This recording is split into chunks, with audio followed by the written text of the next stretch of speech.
a message to Xbox One or Microsoft or whoever man, y'all gonna make me switch to PlayStation if y'all don't help me get this fixed. Snoop Dogg was once gaming's coolest celebrity. He fought in Def Jam, trashed Xbox servers, and even tried launching his own GTA game. He wasn't just another celebrity, he was a real rage-quitting gamer. Fuck this shit. But somewhere along the way, Snoop changed from gaming's biggest icon to gaming's biggest sellout. His cameos got weirder. His skins were locked behind pay-to-spins, and his own game studio as shady as its Fortnite maps. While it's very easy to call Snoop gaming's biggest sellout, this video isn't just about him. It's about what the industry has become as a whole. Gaming isn't about good gameplay anymore, it's about who sells it best. And to understand how we got here, we just need to look at the one who sells it best. Mr. Snoop D-O-double-G. When the pimp's in the crib, ma, drop it like it's hot, drop it like it's hot, drop it like it's hot. When the pigs try to get it. Snoop always knew the game. Here's what he said. For many years, we watched the gaming industry take our likeness, take our culture, give us a few dollars, and make 100 million. That ain't cool no more. That ain't cool no more. But instead of fighting it, he became the blueprint for it. From adult films, food, sports, weed, wine, and Bollywood, Snoop was everywhere and still is.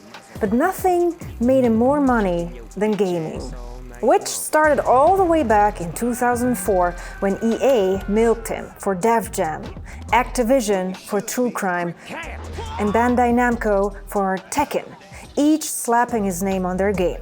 Did Snoop have any real connection to these games? No. But putting Snoop in a game was a cheat code for making it look cool. Hands up like it's a robbery. Snoop even tried launching his own GTA-style game. Big names, big budget, even a movie deal lined up. But it flopped before it even began. While Snoop probably didn't know that making games is hard, he quickly learned there was an easier way to cash in. Just act like a gamer. The rest will follow. And follow it did. Welcome to Hollywood, California, the site for the first annual Hip Hop Gaming League Championship Finals. Headed up by the commissioner, Snoop D-O-double-G. That's right, Snoop crowned himself the commissioner of the Hip Hop Gaming League, bringing the biggest names and biggest sponsors, all banking on Snoop to take gaming to the next level. But that next level never came. The league flopped as quickly as it came. So with his game dead and his league dead, Snoop's gaming career should have been over. But luckily for him, gaming was about to change. Not for the better, but for exactly what Snoop needed. Chuck Norris is a hunter, but Chuck Norris does not hunt. Hunting would imply the possibility of failure. Around 2010, browser and mobile were taking over. Games with very little gameplay, but very big profits. Suddenly, using celebrities to sell them was more valuable than ever. And who better to push cash grabs than a cash grab king himself?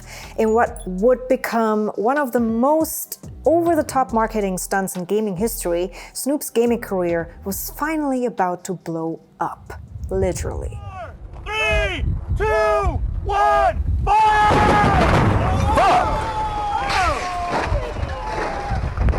Shit.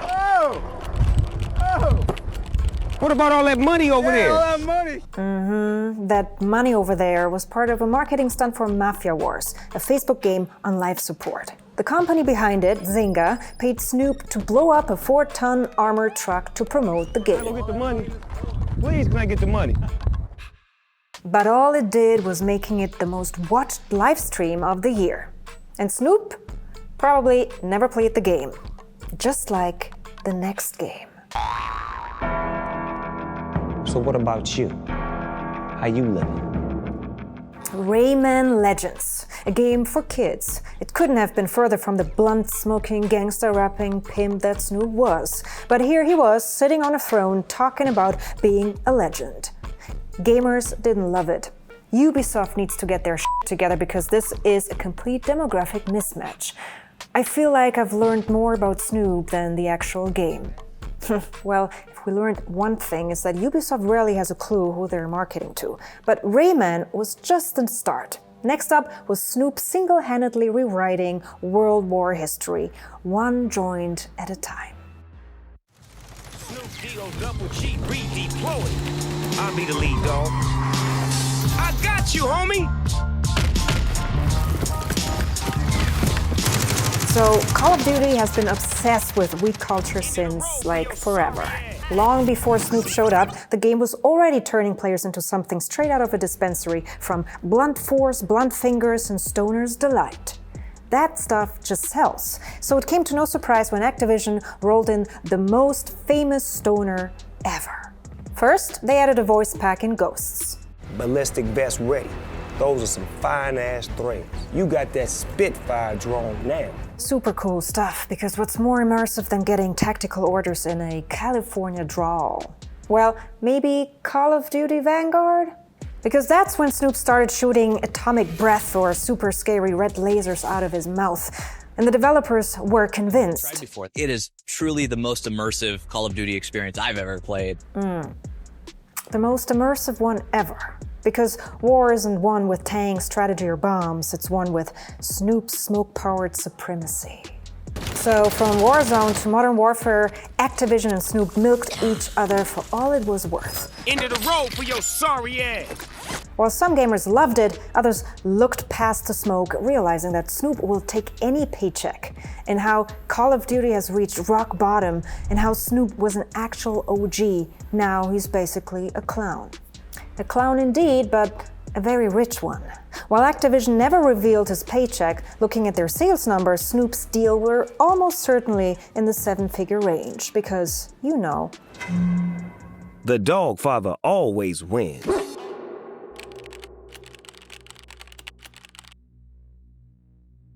But cashing in on Call of Duty was just the beginning. While Snoop was selling skins, he was also streaming, or at least pretending to. In 2018, he streamed the survival game SOS, or so it seemed. Oh shit, give me more. Come on, give me yours too. Oh shit, I'm fucking high as fuck now. Hell yeah. What was remarkable was he played the game without hands. It turns out someone else was playing for him, but it didn't matter. The stream wasn't about gaming. It was a paid promo stunt for a game that nobody really remembers. And then came the Gangsta Gaming League, another esports org that was really just another cannabis ad. Sponsored by Mary Jane, it was just Snoop and friends getting high while playing Madden. No tournaments, no pro players, just another branding play that will most definitely allow the use of cannabis. Of course, it faded as fast as they rolled their joints. And then there was Twitch, where Snoop set a record for not streaming. He rage quit Madden, left his stream running for 7 hours and never looked back. Fans spammed his chat, but he didn't care. Am I still streaming? Years later, he even joked. I had a bad track record on Twitch for what you call it, rage quitting. Yeah, rage quitting. So to all of the young creators and gamers out there, don't be a sore loser, don't rage quit.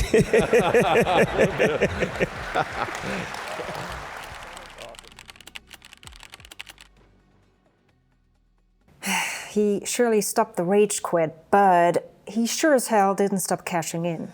We keep blowing trees, all these emergencies, $100 million deals, what this cryptocurrencies? Yeah, his next $100 million move was Web3.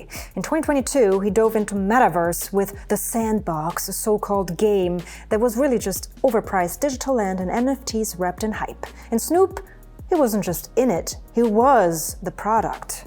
First, he got his own space, the Snoopverse, where fans could buy land and exclusive Snoop NFTs. One buyer even dropped $450,000 just to be his virtual neighbor. And for an extra $20,000, well, you'd get some premium Snoop NFTs. And that's my stature. Like this shit. Of course you do, Snoop. People spend hundreds of thousands of dollars just to be your virtual neighbor.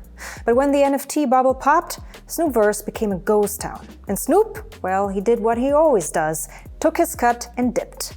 Because as he once admitted himself, Cordell and his team always give me information on what I should and shouldn't be doing. And I'm just the one that look good in front of y'all, but Meaning, it was never about the metaverse, it was about cashing in on a trend.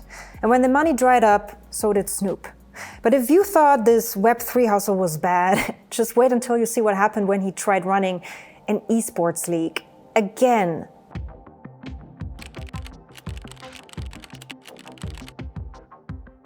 I am a part of the FaZe clan. FaZe up with us. It's going down. Phase the up. Yep, Snoop was now part of one of the best esports teams in the world, a billion-dollar esports empire built on hype, trick shots, and influencer culture. They had the biggest gaming creators, the wildest sponsorship deals, and now they had Snoop Dogg. Not just as a partner, but as FaZe Snoop, an official content creator and board member.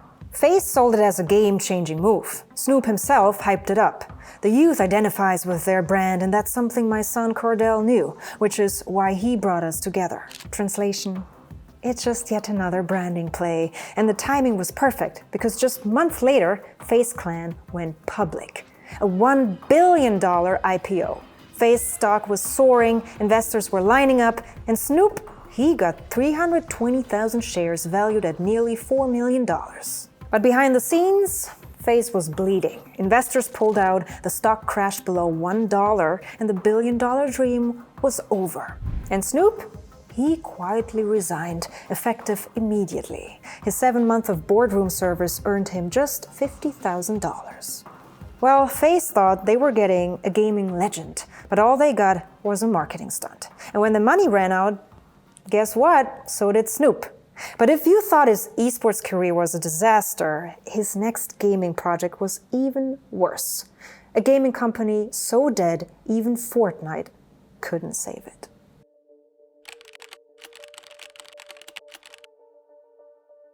Death Row Games, Snoop's new publishing label to elevate diverse creators and give a home to minority developers. That was the pitch. A noble one, I must say, but behind the scenes, they're not really publishing any games. They are just building branded Fortnite maps as part of their partnership with Fortnite's Unreal Editor, a tool that lets anyone make custom Fortnite maps. That's not giving a home to minority developers. That's just repackaging an already existing tool. As Cordell, Snoop's son, said himself.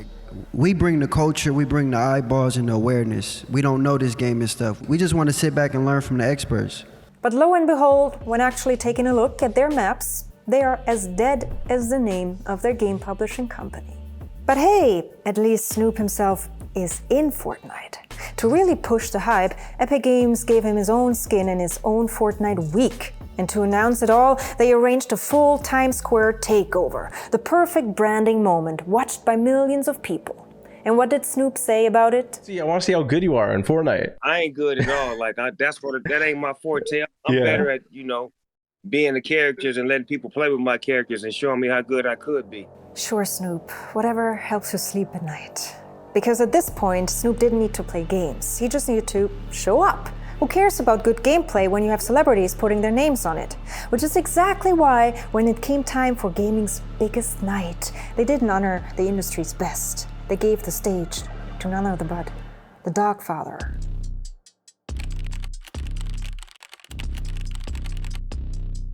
The Game Awards, a stage meant to honor the best developers, the most groundbreaking games, and the future of the industry. And yet, in 2024, Snoop was the headliner. Not because he made a game, not because he innovated anything, but because he and his son Cordell announced their yet again oh so nobly mission of Death Row Games. To create a hip-hop gaming universe that could stand beside some of these nominees tonight.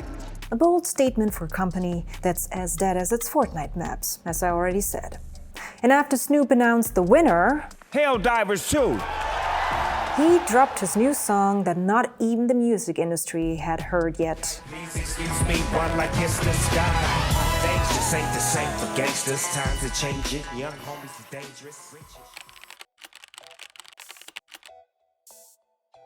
No wonder gamers are getting annoyed of seeing him everywhere, saying he made a caricature of himself and how he'd promote diarrhea if he could make a buck out of it. Meanwhile, while the gaming industry struggles, budgets get slashed and studios shut down, millions are still being funneled into celebrity cameos, Fortnite skins, and gambling tie-ins. And Snoop? He's just the symptom of what the industry has become. Hype over substance. Cyberpunk. Money over art.